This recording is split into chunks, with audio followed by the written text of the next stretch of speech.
Okay, so this lesson is all about the minor pentatonic scale, which is a really important scale to learn for guitarists or any other instrumentalists, but for guitarists particularly because it's used in about 90% of all the classic guitar solos or rock guitar solos over in the world. They're all based around the minor pentatonic in one way or another. But I notice when I get students come to me and say, look, I want to learn to improvise, I say, well, what you got? And they play a solo, but they just use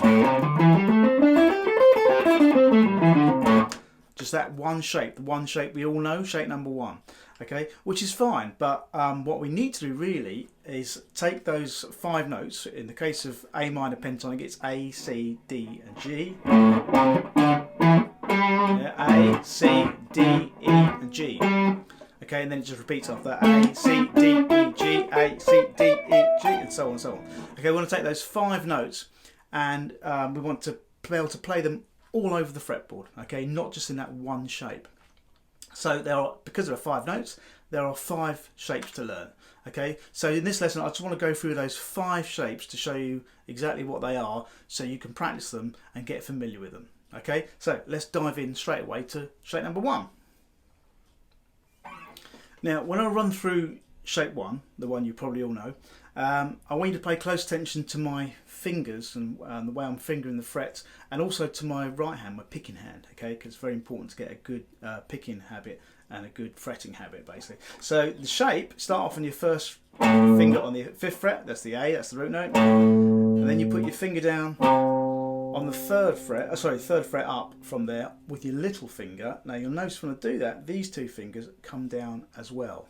And this one stays on the string, yeah? So we don't want that with these big gaps, okay? Don't want that. We want nice, accurate positioning, okay? So all these fingers down on the string, then you go to the next one. First finger on the 5th fret, 7th fret, again, notice that this finger comes down with it and this one stays on. Like that, yeah? Next one, same again. Keep the fingers down low, same again the next one. And then the last 2, sorry. B string, first finger again, 3 fingers on, all down the string. This one's still on, and the last string is done. Again, same thing. First finger, 3 fingers all come down. So no kind of seesawing like that. We don't want that. Too messy, and it'll slow you right down. Okay. So now when you get to the top, you come back down again to this note. And then you keep that finger where it is. These 3 fingers, we do a similar sort of thing coming back. Okay, so 3 fingers onto the B string, leave that finger where it is, pick that note, then move your first finger down to the B string. Same thing again, keep that finger there, 2 fingers on, then move the first finger. Same with the next one. Move the finger, 2 fingers down, 3 fingers down. Then you're back to the beginning again. Okay, and the other thing to bear in mind, as I mentioned before, is alternate picking throughout. Okay, so in other words, we're going, when you're ascending the scale, down, up, down, up, down, up, down, up, down, up. So when you get to that note, that should be an upstroke. Okay, so when you come down, that was an upstroke. You should finish that last note on a downstroke. Okay.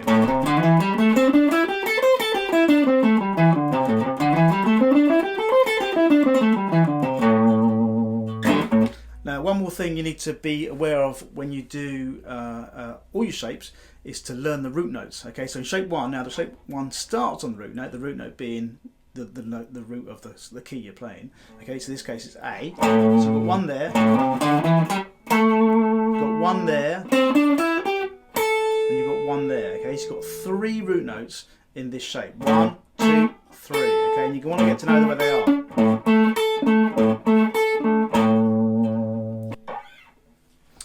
Okay, so that's shape 1, the one we all know, probably. Okay, let's look at shape 2, which is going to start on the 2nd note of shape 1. Okay, so each one of these shapes always overlap by 1 note on each string. So in other words, shape 1 is there, shape 2 is going to start there on the 8th fret. Okay, so let's run through that one. Okay, so again, same rules as before when you were playing shape 1, keeping the fingers down, alternate picking. This time I'm going to just change the finger a little, because normally it's a good idea to kind of keep your fingers nicely in line, but I'll show you what I mean as I go through. So start the first note here, 8th fret, 10th fret. Okay, now I'm starting my middle finger there because the next string is going to be down a fret on the 7th. So it's kind of easy to get to.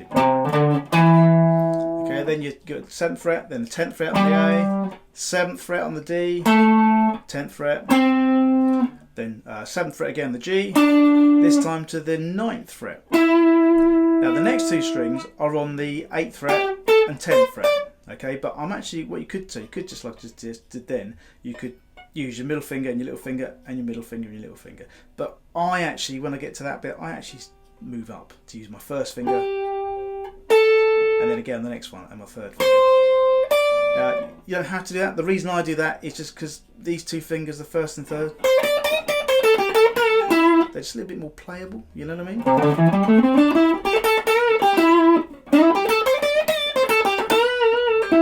So you can kind of bend notes a bit easier, I don't know.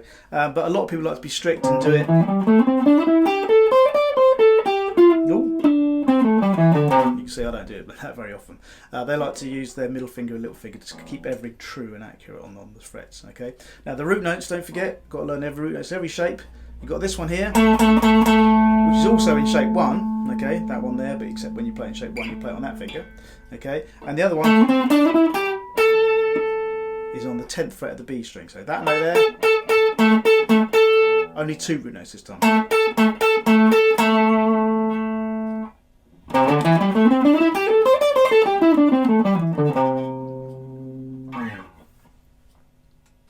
Okay, let's look at shape 3, which again starts in the second note of shape 2. So on the 10th fret in this case, A minor pentatonic. Don't forget all these shapes are all in A minor pentatonic. Okay, same notes.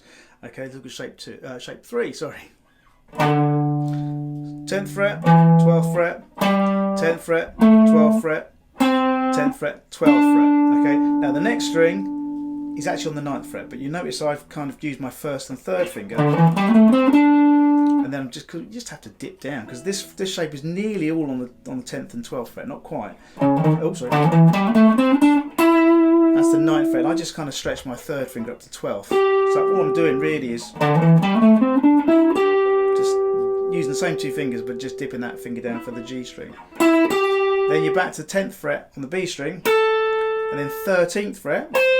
I'm using my little finger, okay, on the B string, and then finally again 10th. And 12. See what I mean? So nearly all on the 10th and 12th fret. It's just that one note that kind of dips down on the G, and that one note that kind of lifts up on the B string.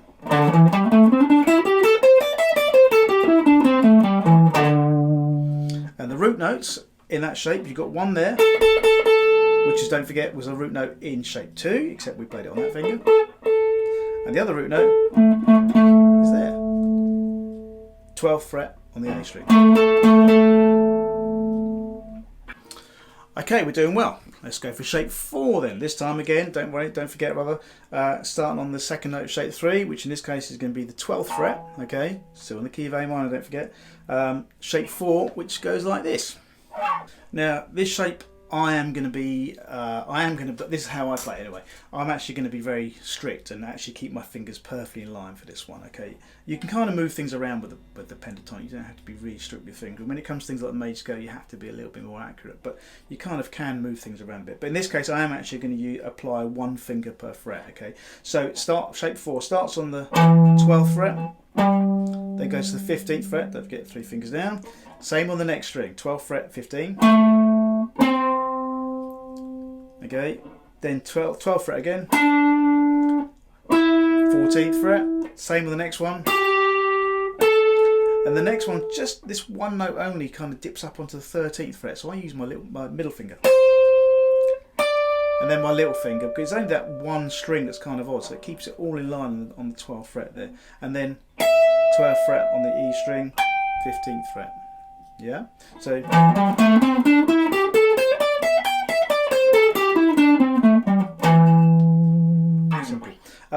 root notes, don't forget, you got one there, which is, as I keep saying, is the one that was in the previous shape, obviously playing the other finger, and the other root note, 2 strings down, 2 frets up, that actually rather one A.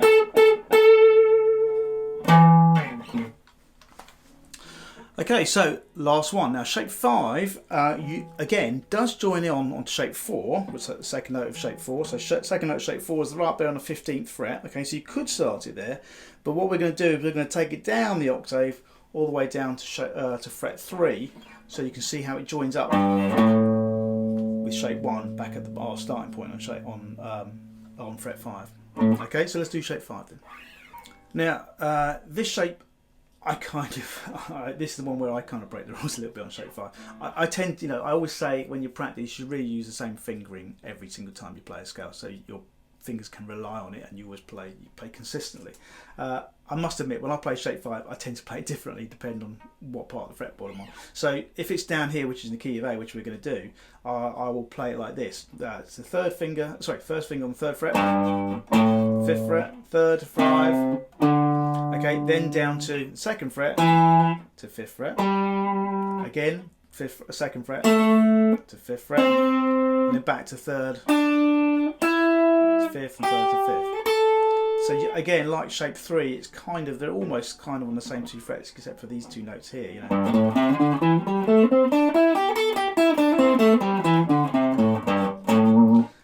But like I say, when it's down there, I'll play it that way. But if I'm going to play that same shape really high up, say here, play the wrong note there, but you get the idea. Right up high, I just use these 2 fingers only, which is, strictly speaking, you shouldn't do, but it's okay. You can break the rules when you're playing music.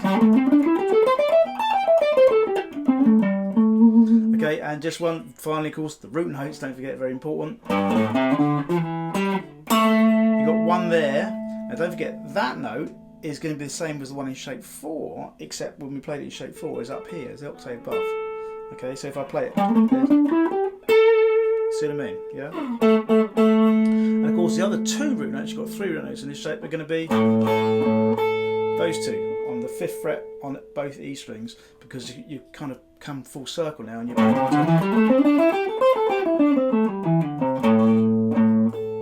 back onto shape 1 again, so you've kind of done the whole thing. So there you go, 5 shapes. Now don't forget, they're all in the key of A. If it was in the key of G, you'd play shape 1 there, and then all the other shapes would move down, so shape 1 would be there, shape 2, shape 3, and so on and so on. Okay, if it was in the key of E, shape 1 would be up here. Then shape 5, shape 4, shape 3, shape 2, and so on. So you just move them around depending on what key your song's in, or what key you're going to improvise your solo in. Okay, so now what I suggest you do is you make a habit of practicing all 5 of them equally every single time you play, every time you practice. Okay, because you want to have a nice even knowledge of the whole fretboard. You want to build them all up together. Okay, what I suggest you do is practice each shape for about, say, 5 minutes and no more each day. That gives you about 25 minutes of scale practice. Make sure you do everything right, the alternate picking in your right hand, keeping those fingers down in the left, and get to know those root notes as well. All going to be very important. Okay, so see how you go, and I'll see you in the next video.